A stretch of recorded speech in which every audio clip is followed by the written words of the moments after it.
Welcome to our session dedicated to navigating the treatment landscape of head and neck cancer in India, innovations, accessibility, and affordability. Organized by Voice of Healthcare, empowered by ALKEM Oncology. We will explore the prevalence and incident rates of head and neck cancer in India, examine geographic disparity, and discuss the main challenges in early diagnosis and treatment.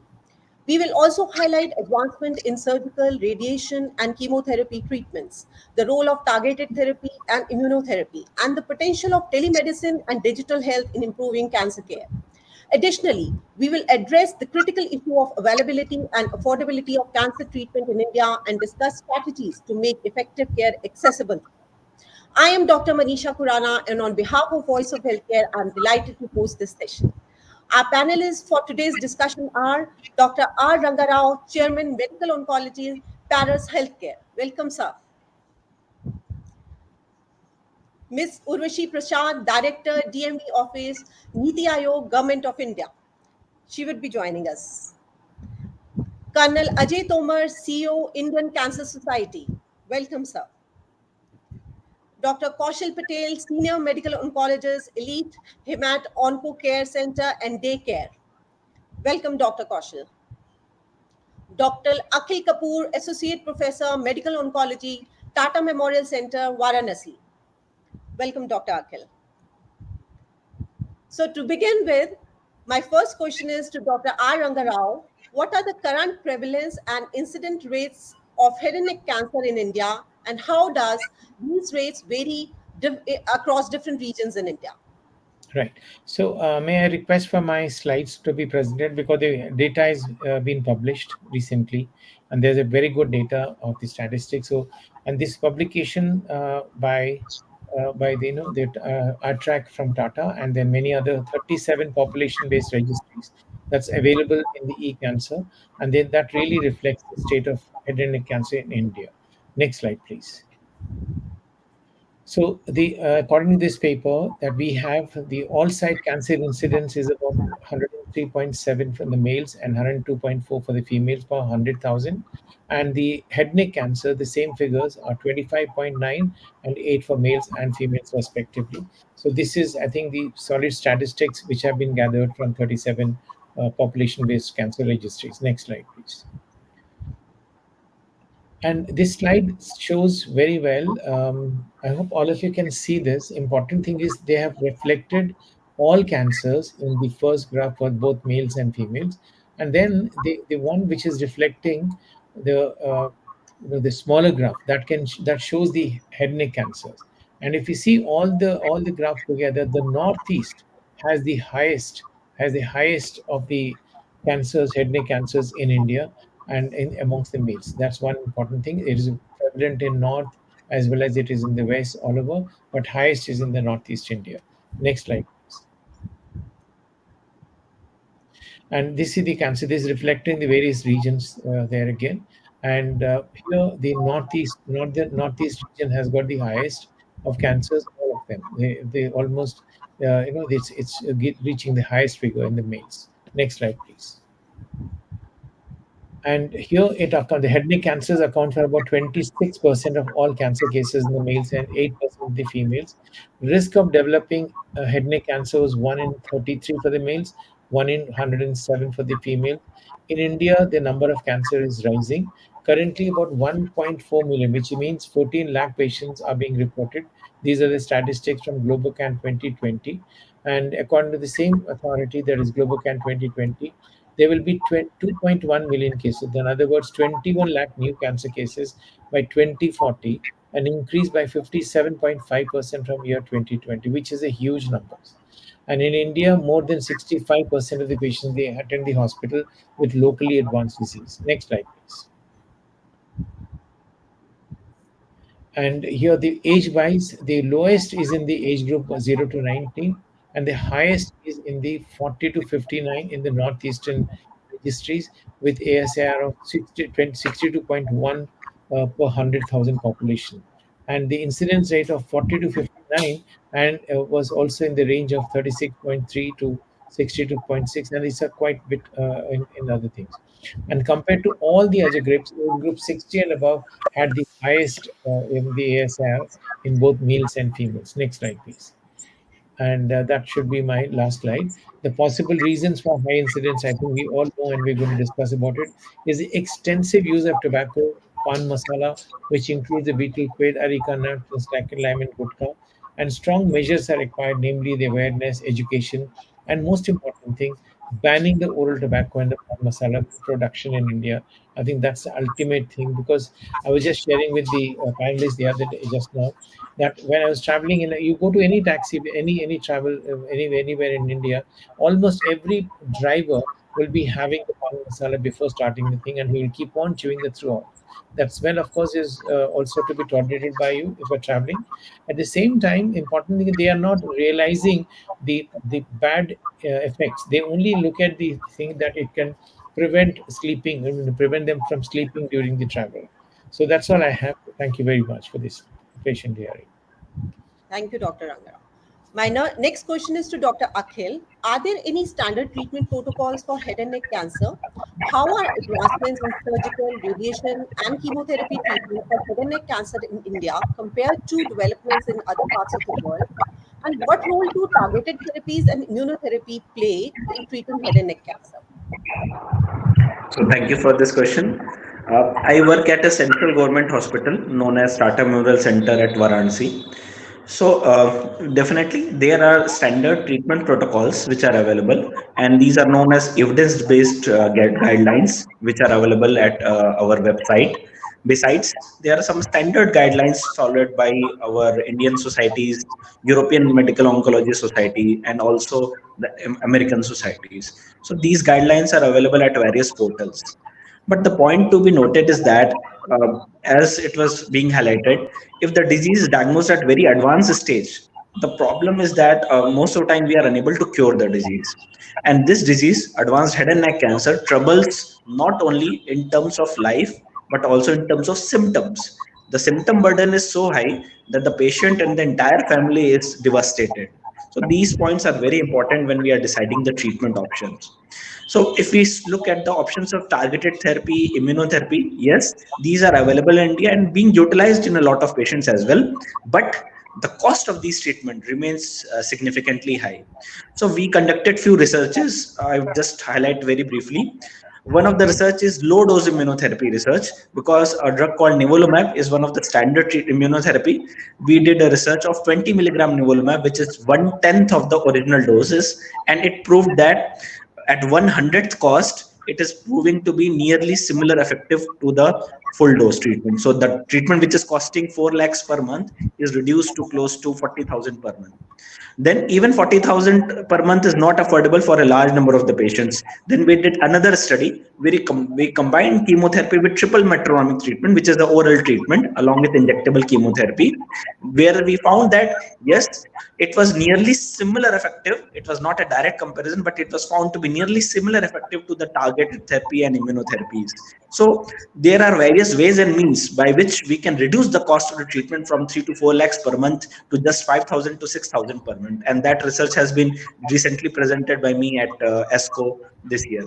So hopefully these are the ways by which we can modify the treatment for our patients so that it is utilizable for a large number of the patients. And also now the targeted therapy biosimilars have become available that are proving very useful for a large number of the patients where we want to utilize the targeted therapies. Thank you. That's great. So, my next question is to Colonel Tomar. How does the financial burden of head and neck cancer impact patients in India, especially their treatment?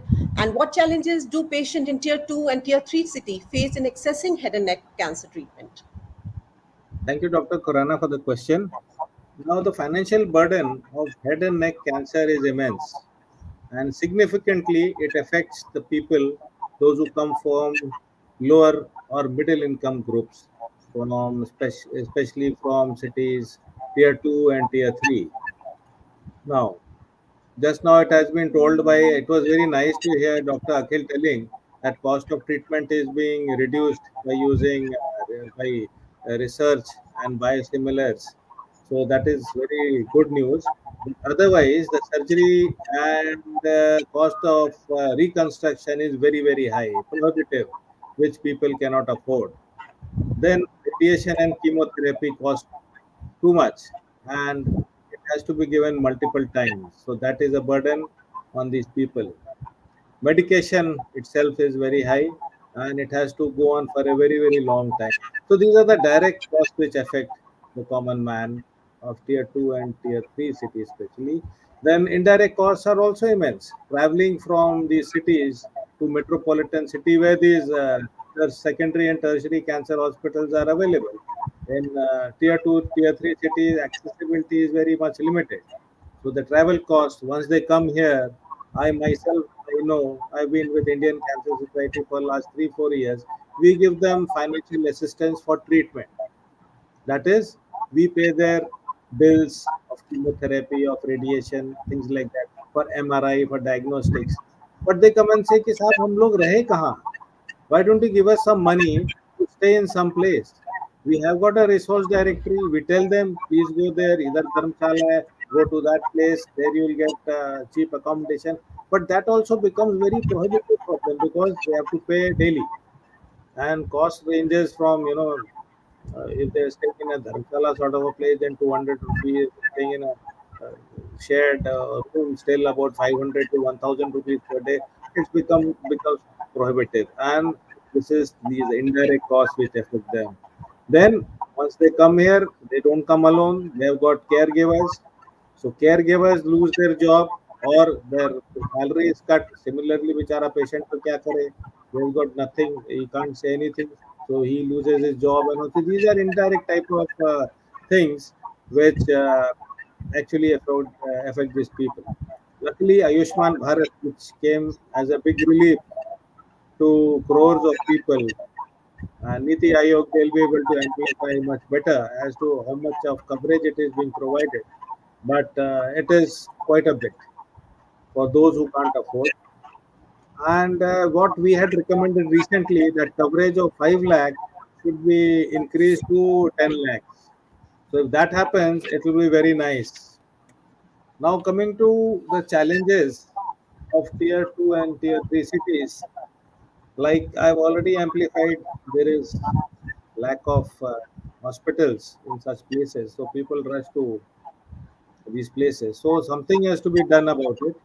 And of course, like TMC, just now Dr. Akhil has said, it has reached Varanasi and they are spreading fast to various places. So there's a need for such hospitals to come at district levels, I suppose, so that will ease the pain which the common man has to face. And awareness has to increase, like Dr. Ranga was saying, वो taxi चला रहा है, he is eating pan masala to keep awake. And what we were discussing just before the panel started, that people labor class, they think if you eat gutta, so it gives you strength. They can lift heavy loads and they can move much better. So these are illusions because of lack of awareness. So there has to be some programs by the government. We do as NGOs, we carry out awareness and all, but it has to be a concerted effort. Everyone has to meet together and carry out such projects so that this myths and these false beliefs are eradicated. So this is what I think tier 2, tier 3 cities are lacking and what should be done. Right. Thank And you. what is your take on insurance? How adequate is insurance coverage for head and neck Insurance. cancer treatments in India? Insurance? Insurance coverage. Insurance is the insurance, but that is applicable to poor of the poorest.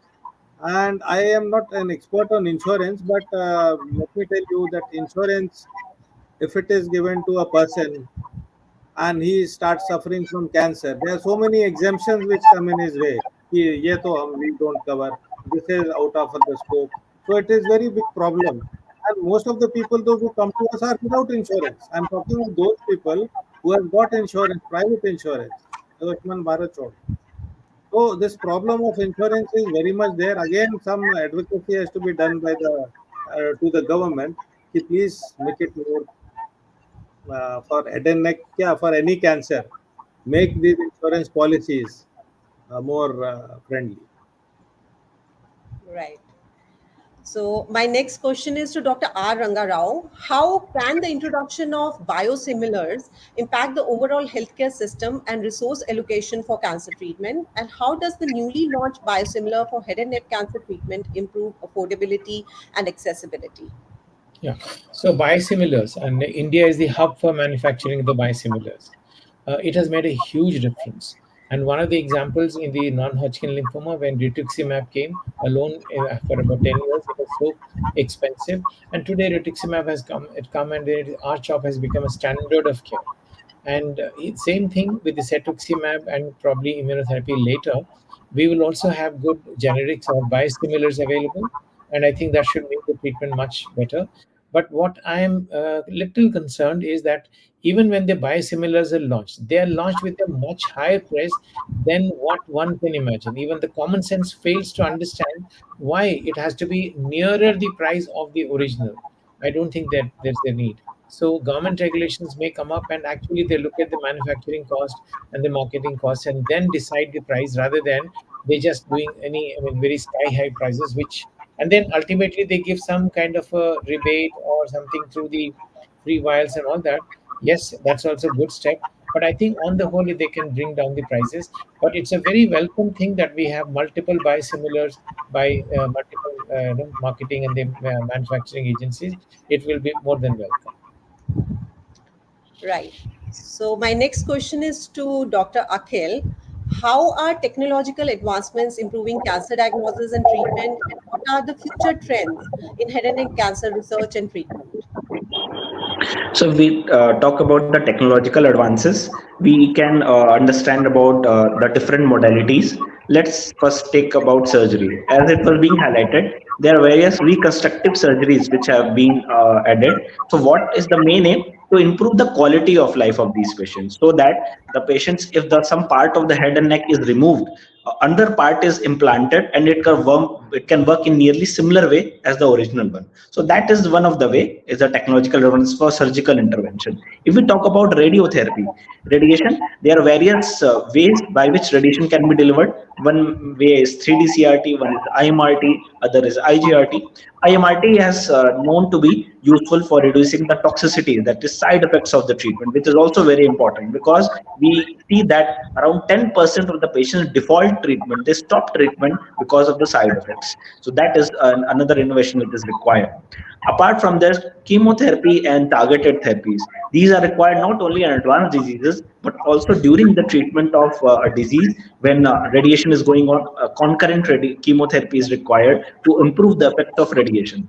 So all these treatments have become one of the standard of care, and thankfully we are able to utilize it through some or the other support mechanisms.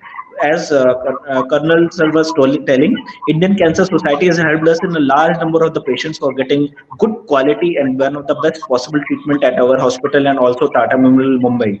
Hopefully, more organizations like Indian Cancer Society come up so that no patient has can has given substandard treatment. So that is the need of the hour. Public policy by government is already there in the term of Ayushman. There is another scheme called Rashtriya Arogya Nidhi, which helps patients beyond Ayushman for Ayushman card holders. Besides that, there are multiple other schemes. CM and PM funds also help patients a lot in our centers. So hopefully, all these points and methods help our patients to get the state of the art technologies, which are becoming rapidly available. It was previously thought that it is very less available, not available in tier 2 cities, but I mean sitting in a tier 2 city, but able to say that yes, the treatment pattern which is being delivered here is one of the standard of care throughout the world, not only in our country, tier 1 city. So this is the type of innovation and development which is required, and it should be throughout the country, not located in only one or two pockets of the country. So that is the need of the hour. Thank you. So meanwhile, I think we are live, and if we have, can please, can you tell me, do you have some questions from the audience so that we can take up, and our panelists would definitely like to answer some questions.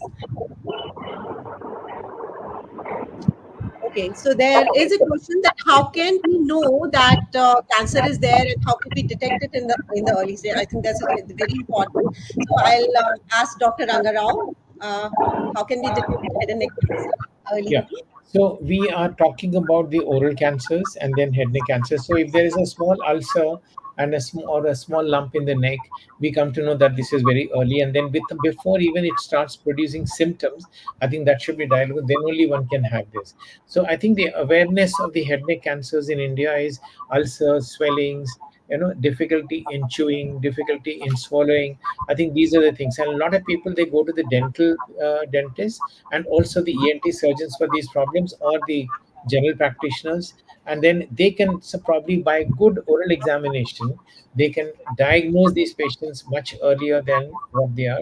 And we do get referrals from the dental people, but most of them are in advance. So there is a pain, and then there is some discharge, then there's a dental extraction, and only when the biopsy is done, by the time it has already spread to the lymph nodes, it's very advanced. And this is a very common situation.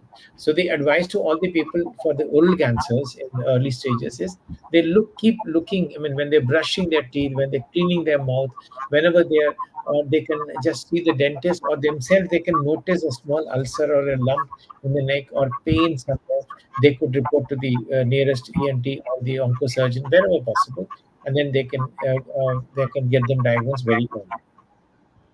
Right. So my next question is for Colonel Tomar. What recommendation would you make to policymakers to support affordable and accessible cancer care?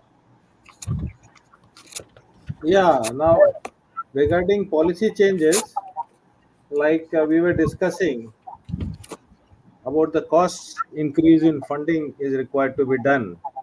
Like Delhi has got Delhi Aayog coach. Delhi does not follow Ayushman Bharat, though the central government hospitals in Delhi, they have Ayushman Bharat, but Delhi has got Delhi Aayog coach. Similarly, each state being health being a state matter, so they should increase the funding for this treatment of head and neck cancers. Then one should expand the access to early detection. Early detection means early cure. That's the job which we are doing in Indian Cancer Society. We carry out awareness in schools, colleges. We have got various media. We got a mobile app also, which has got multilingual app in 5 languages, which covers the basic cancers, including head and neck cancer. Then it has got genuine information, podcast, video cast of the doctors. So such digital media should be used for improving the awareness amongst the public. We have got an e-learning course on fundamentals of cancer, which is on SWAYAM platform. So that itself becomes a very big awareness platform. So government also has to make some efforts to increase awareness. Then strengthen the healthcare infrastructure. Okay, my next Needless to say, yes. sorry, you said something? So, needless to No, say, in please tier go on. 2, tier Yes. 3 cities, the infrastructure needs to be strengthened. Like earlier, I said that some sort of a facility should be available at district level so that people don't travel far and wide. They come to Delhi and they are lined up in front of AIMS, in front of Safdarjung. It is a very pitiable sight to see so many people just waiting. Not only cancer, any type of patients. Why should they travel so much of distance? So we would like to advocate to the government to to strengthen the healthcare system over there. Then biosimilars बात हो रही थी, they should become much cheaper and they should be available. Luckily, in the budget, they have removed rather reduced the custom duty on three main drugs. So hopefully, in near future, even in head and neck cancers, some medication, the custom duties will be removed, or excise duty or GST would be reduced or removed. So that is the need of the hour. So we would request the government, NITI, Aayog, and most people directly involved to for the budgeting that such GST should be removed from essential drug for life. Then promote public-private partnerships. This is very important for any nation to build up a very government by themselves they can't do. So that CSR support or the corporate should take on something. Okay, we will construct a hospital, you have your doctors over there, something like that. Then prevention is better than cure. It is better to focus on preventive measures rather than going around and spending much more money in treatment than in prevention. So we would rather request the government to go in for preventive measures. Support research and development. Needless to say, there are brains, lot of brains in India, doctors, young doctors, and they get good guidance from the seniors. So a lot of research work is going on. So it has to be supported. People don't have to run to US to complete their PhDs and to get to complete their research. Money should be available here. It requires money. It requires it is costly thing research. Then data collection. Just now, one of the panelists said about the registries. So these registries should be. I think it is working very well, and Dr. Rangarao may be able to tell better. From Globocan, he got the details, and India also. Northeast is a major cancer, head and neck cancer hotspot. Similarly, such areas should be identified all over India, and more work should be put over there. More budgeting or whatever required should be targeted. That can be done only if the registries are strong. So I think these are the measures which we'd like to propagate to the government, and if they are implemented, so I'm sure the healthcare not only for the cancer but for all type of diseases, NCDs, it will improve. I hope I have answered the question. Yes, you've addressed each and everything. And one thing which I want to touch here is Yeah. the psyche, that is the psychological impact. So, Dr. Akhil, can you tell us that how you deal with the psychological impact on the patient, and especially if they feel that whether they are being given the right treatment, and is there any support for this, or you deal it? What is your Yeah, yeah. experience? So yes, I can see on the screen that there are some questions on the YouTube also, that whether the patient is getting the right treatment or not. So this is a very important question which remains at the back of the patient's mind, and that is one of the reason why the patients tend to rush towards the big cities where they think they will definitely get the correct treatment. That is one of the psychological impact of the cancer, that the patients want to run to another city, somewhat bigger city, where they know that there are high chances of getting a correct treatment. But I think all the hospitals which are working, there should be a uniform policy, and there should be a uniformity in the treatment, so that the patients can get the same treatment throughout the country. So it should be like a network of hospitals which are treating cancers, and they are utilizing the same evidence-based guidelines, so that the treatment remains somewhat similar, though it might differ in terms of technology at different places, because all the technologies will not be available at every place. This I agree, but there should be some minimum agreeable treatments which is provided across the hospitals. And actually, if we see, most of the good hospitals, which are trust hospitals, government hospital, and a lot of good private hospitals are also able to provide the same. But yes, there is always a doubt. For example, I am sitting in Varanasi, but I see around 10 to 15 cases per day, patients traveling from Delhi or Kolkata to get second opinion, to know whether the treatment being delivered is correct. So that is a very important point which is always there in the back of the mind. So it's not bad to get a second opinion. There's always a chance, good idea to get a second opinion if the patients or the family feels that they wish for the same, or if they can discuss first them with their treating physician whether it is the standard treatment, or there are some other options available among which they have to choose. So for some cancers, for example head and neck cancer, the treatment is quite standardized. For some other cancers, some rarer cancers, the treatment is not so standardized. So in head and neck cancer, I believe that treatment is quite a standard, and it is an humble request to the patients and caregivers to get treatment in a multidisciplinary team hospital, so that they can get all the treatment, surgery, radiation, chemotherapy targeted in the same hospital. What happens if it requires treatment in different hospitals? It becomes very difficult to collaborate and understand, and having a good collaboration. So that is the importance. Having a multidisciplinary team care is very essential in treatment of cancer. So that should be at the back of mind. And if a MDT care is being provided, it is most of the time one of the correct options which is delivered. So this is very important. And also, as I discussed, there is very important need of research.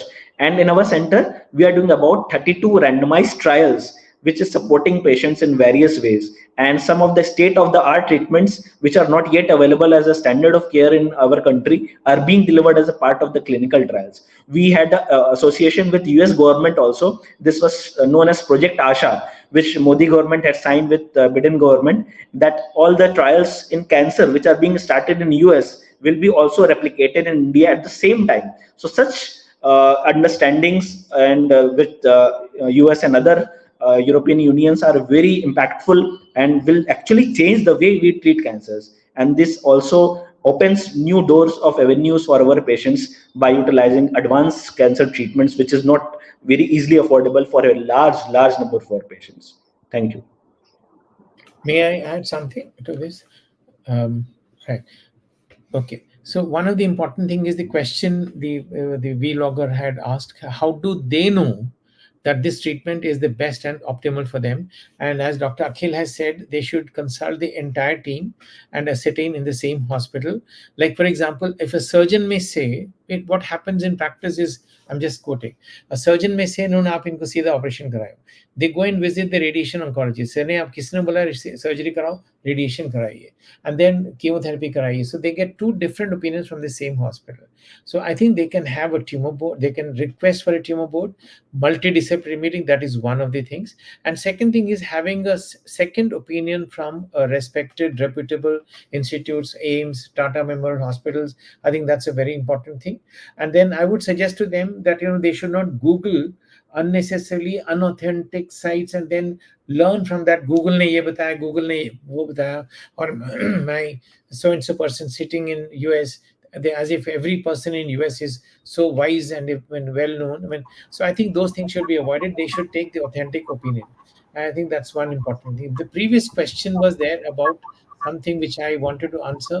Before this, there was some question. What was that?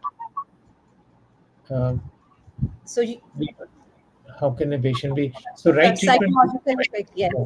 You can add on to that. Cheaper treatment, I think that's already said. The cheaper treatment would be there. Dr. Akhil has already said that the lot of cheaper treatments are being done by the Tata Memorial Hospital, and now all the private practitioners, everyone is following those guidelines. There's those things. The oral metronomic therapy along with the low dose nivolumab, if they can afford it. So I think they are being now proven to be very good. So one important question I have for Dr. Akhil, because he's from Tata Memorial Hospital: is there any program like in the cervical cancer, a screening program for the head neck cancer for the high risk people, especially the tobacco chewers or the masala chewers? Is it happening? If not, is there anything? Because I think that is something, early diagnosis in such patients can really prevent a lot of cancers. And when they come to the center, they are the right people to be educated and spreading awareness. Yes, sir. So our hospital has a very dedicated screening program specifically for cervical cancer and head and neck cancers, because these two are very important cancers which can be prevented. Most of the cancers, it is very difficult to diagnose it at early stage. For example, lung cancer, it is difficult to diagnose at early stage.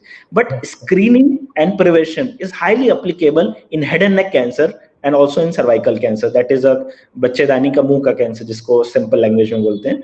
So it is very important in such cancers. In our Varanasi district, our preventive oncology team is taking up a large project and has screened over lakh patients. That has helped a large number of patients and their families to become educated. So it is important to spread the education in the community. If you are able to treat 1,000 patients, that is fine. But if you are able to train and educate the caregivers of the family, who can then train their friends and colleagues, that is the chain reaction which is required in our country. We cannot treat lakh patients, but we can educate 1,000 patients and their caregivers, who will then train their colleagues or friends and families. So that is the chain reaction which is required for the education. So what we do, all the patients, we have a separate program for the caregivers. We have a caregiver research program as well. And we have some lung connect program bladder connect programs, head and neck connect programs, which are ongoing, in which the patients and their caregivers join online and ask about the various questions which have there in there, which are in their back of mind, which includes various questions about the screening, prevention, and also the questions related to their near and dear ones who do not have cancer, but they are worried because when they see one of the near and dear ones suffering for cancer, they become worried and start taking things seriously. So this is the amount of awareness which is required to spread throughout the community, not just the tier 2 city or tier 1 city. It should go into tier 3 city, every district. So that is the aim. So these programs are running in our districts. Hopefully these can be spread to a larger volume of the country so that most of the districts are covered. Right. Very nice to hear all that. So I would have also one suggestion. I don't know where it can go and how it can go to the public.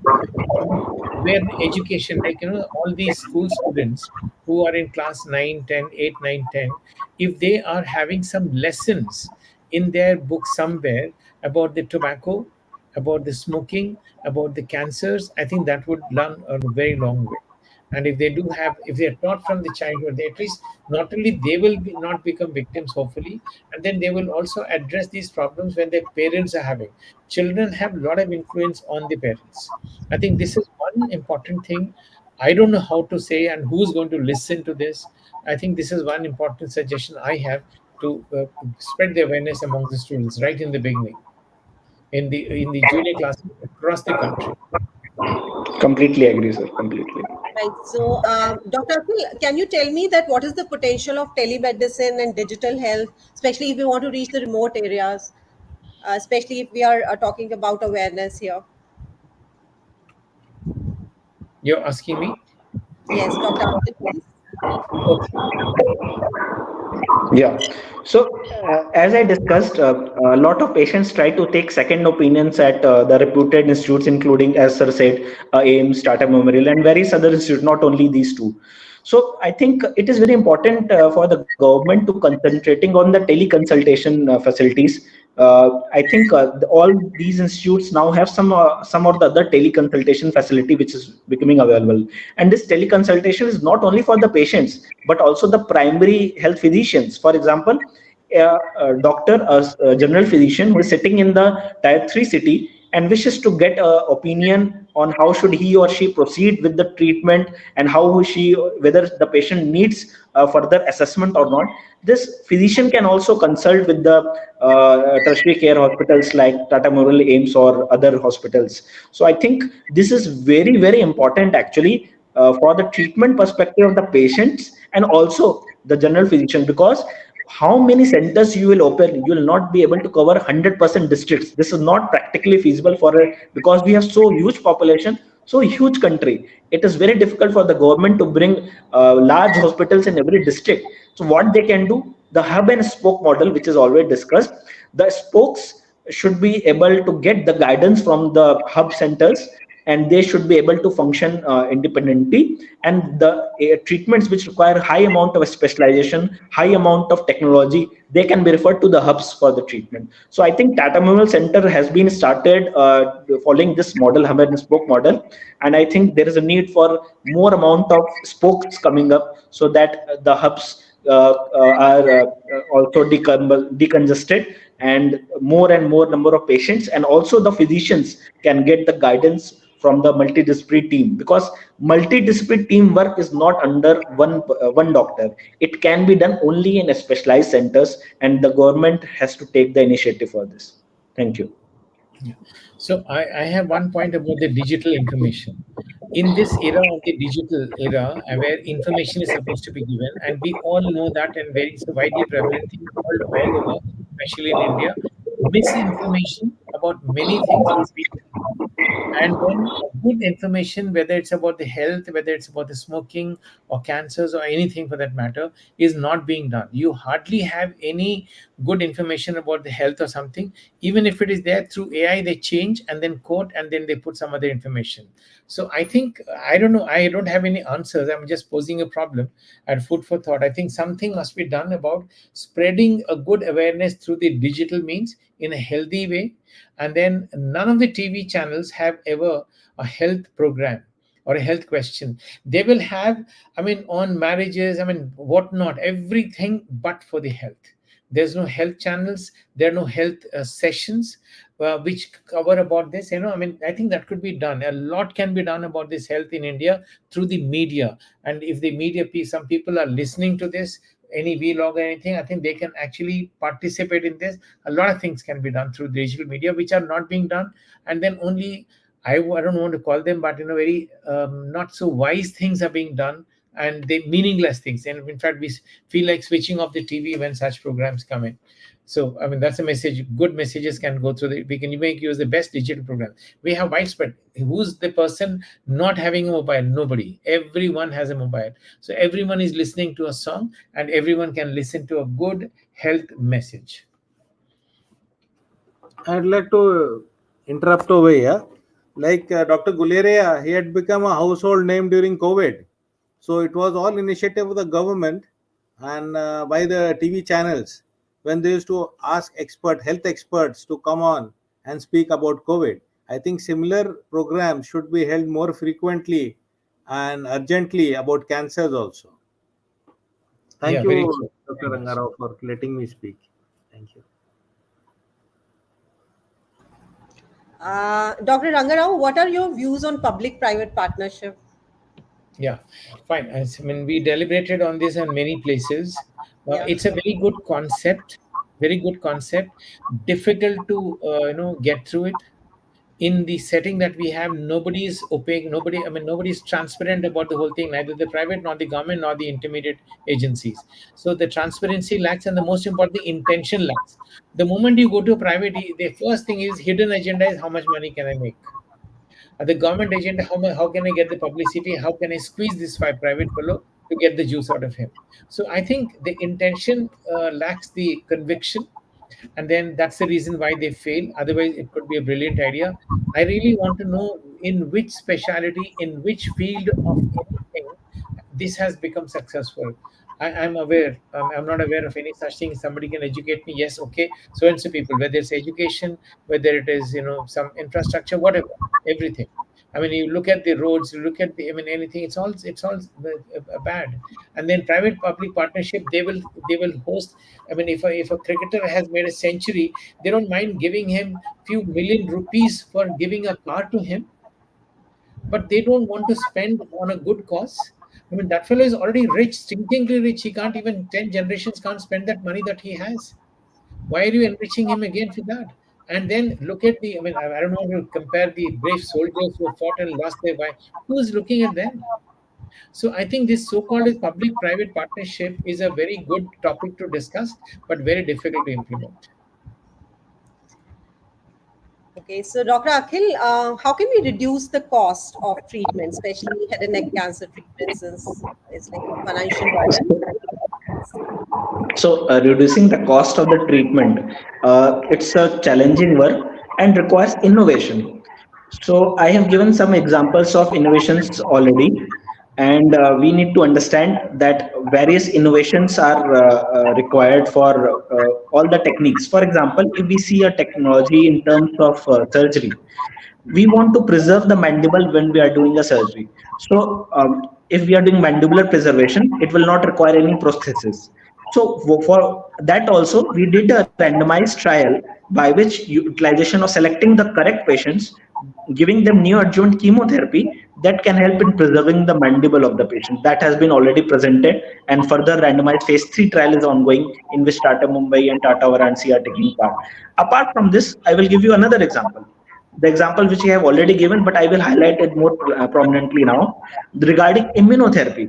The immunotherapy cost is so high in our country that full dose immunotherapy costs around 10 lakhs presently in a year, but that is also after getting a support program. So it was so costly before that it was difficult for a middle class family also to discuss. Even I could not afford that treatment for one of my family members. So this is the type of the cost which is we are looking at.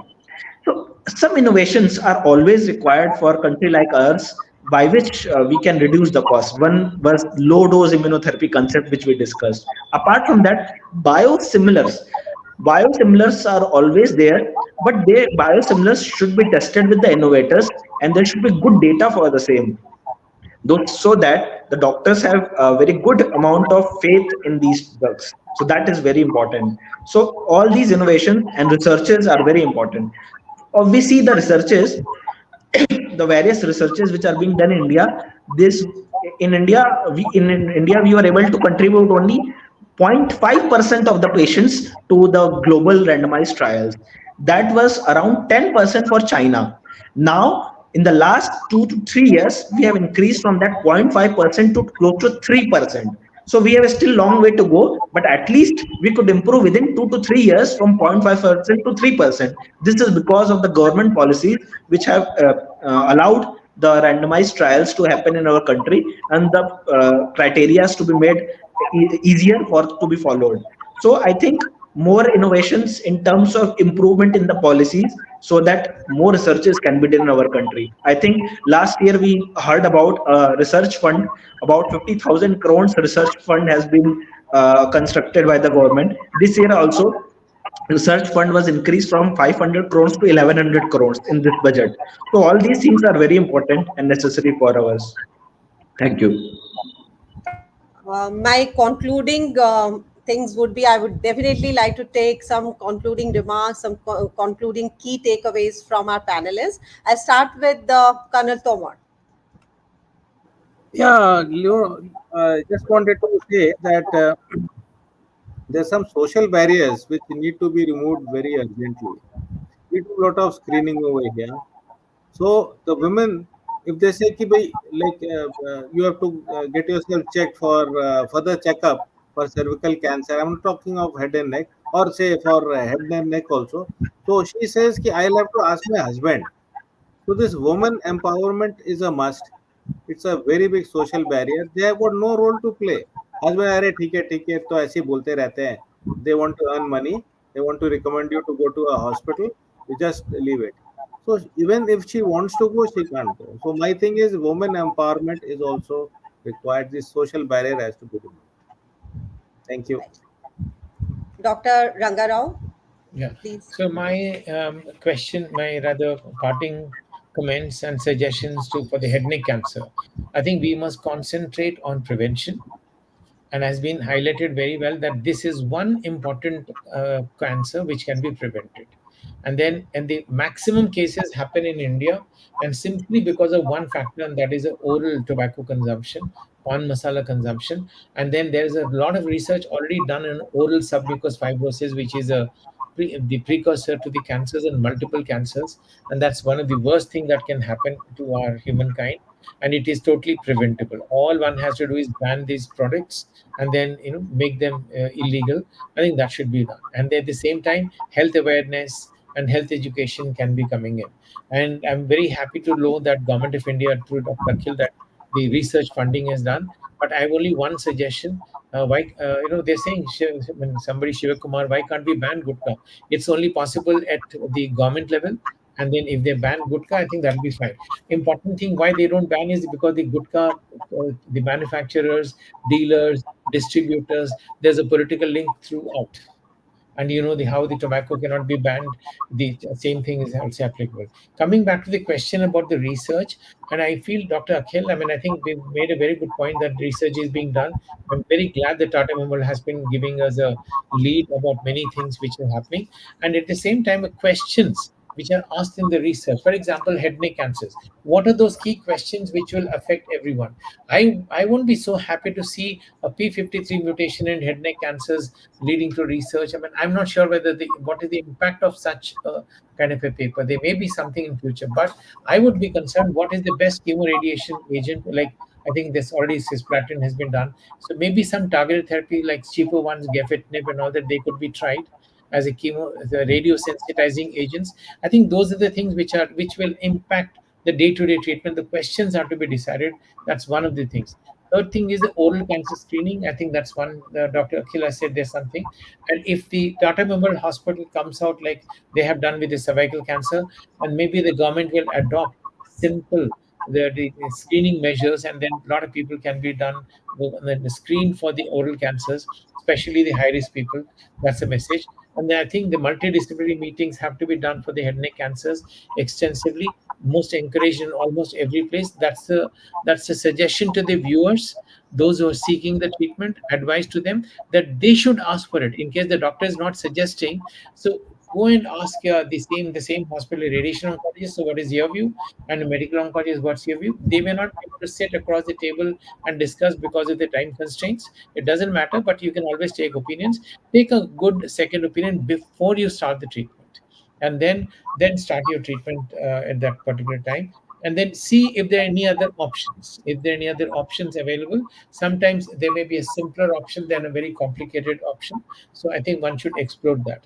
So I think wonderful to be part of this. Thank you very much for the opportunity. Dr. Akhil, what are your key takeaways? Thank you. I think Ranga Rao sir could cover very most of the important points, which were also at the back of my mind. The most important point is screening and prevention. So, if the disease already happened and it is in the stage 4 disease, what you can do, you can increase the life, you can reduce the suffering, but you cannot cure most of the times. So, even if you can reduce the cost of the treatment, that is going to help a small proportion of the patients. If you are able to stop progression of the disease and diagnose it at an early stage where you can completely cure the disease, that is what is important in head and neck cancers. So it is very, very important to have a very robust screening program. Also, what we saw for cervical cancer, now there is an India made vaccine, Cervavac vaccine, which is Indian made. That cost is very low and requires a single dose. Something like that I think will be very important in such cancers, where the cost of the vaccination is also reduced, so that it can be taken by a larger number of patients. I think the last interim budget, the government gave an option to start cervical cancer vaccine to all the young women, young girls of the country. So I think this such type of steps are very welcome steps and required to be utilized in a larger scale, so that that affects a larger number of the population and they do not develop cancer at all. So the training and caregiver training is also important. Besides, we have discussed multiple points that this needs to be system needs to be strengthened. Those all will be always there. It will take some time. Promoting research is important, but at the same time, we are promoting research, but we sometimes found out of 10 patients which I counsel for the trial, around 5 to 6 patients will refuse for participating in the trial because they think that they are being made a guinea pig in the trial. So that is not correct. It's a very important message from myself to the viewers that in the trial, if you are participating, you are not a guinea pig. You are given a treatment and you are taking utmost care, because when we are administering a treatment in a trial, we have the highest thought about providing best possible care and taking care. So I think participating in clinical trials is not a bad thing, and this needs to percolate to the general public so that they can understand the importance of the same. So all these points, besides prevention and research, are actually very important. A change in the change in the outcomes can be brought about only by the change in the practice, the change in the way the general public behaves. And we were talking about banning gutka. So why it cannot be done? Two states of India, for example Gujarat and Bihar, they have banned alcohol. So why gutka cannot be banned? I think it is always doable. If you are spending so much cost on the treatment, not only cancer, but there are, by smoking tobacco, there are so many COPD and other diseases which are happening. So there is so much cost which is being spent on the treatment. So it is not that if you are banning gutka, many will lose job, many there will be a loss in terms of taxes. It is not like that. It will have initial impact, but in next 3 to 4 years itself, it will settle down. So I'm a strong believer of banning these tobacco products if feasible and agreeable by the government. And this is a very important point which needs to go to the policymakers to start phase banning, because it is not possible to ban suddenly. It might lead to some other problems. So phase wise banning of the products, withdrawing the products gradually, is an important step which can be adopted, so that there is no more manufacturing. Gradually the products which are already being made, they can be made into the circulation, and new products are not made, and the same factory is being utilized for development of medical health related products, so that there is a transition and nobody loses job also. So this is also important in our country. In the last elections, I think that all of us will agree that unemployment was a very important topic. So I think such topics can be taken up by the government in a phase-wise manner, so that it can affect good positive outcomes in a very large number of the population, and not just the patients who are the sufferers. Yeah. One point I missed, I made, Dr. Manisha. So that's about the palliative care in the head neck cancer patients. Head neck cancer patients, probably in the end stages, the terminal stages, when the tumor becomes very bad, they require a lot of palliation, not cancer treatment, but palliation. The palliative care requires a lot of things: nourishment, the hygiene, pain relief, and so many things. And then very few palliative centers are available, very few palliative cancer trained people are available. I think that should be one of the focus, not only for the head neck cancer, but for all the cancers, palliative thing. And when we say palliative, it doesn't mean that costly intervention procedures. So, and they don't have to be doctors and oncologists. Simple nurses, paramedical staff can be trained to offer these kind of things, and these centers can be done. And one of the centers which is working in Pune is, I think, sponsored by a pharmaceutical firm. I think the pharmaceutical firms and the NGOs like Indian Cancer Society, they come with the kind of things they can provide free of cost or at subsidized cost. I think that will go a long way. Palliative care center is a need in the head neck cancers in India. We have one in Karunashray in Karnataka, in Bangalore, by So, Indian but Cancer. then we require many more, many more. That's right. Right. With this note, we conclude this session, and I think we have gained deeper understanding of head and neck cancer. And let's continue to collaborate and advocate the policies and ensure that the treatments are made accessible and affordable for all the patients. Thank you so much for your participation. Thank you for the opportunity, and bye bye. Thank Thank you. you. Thank you.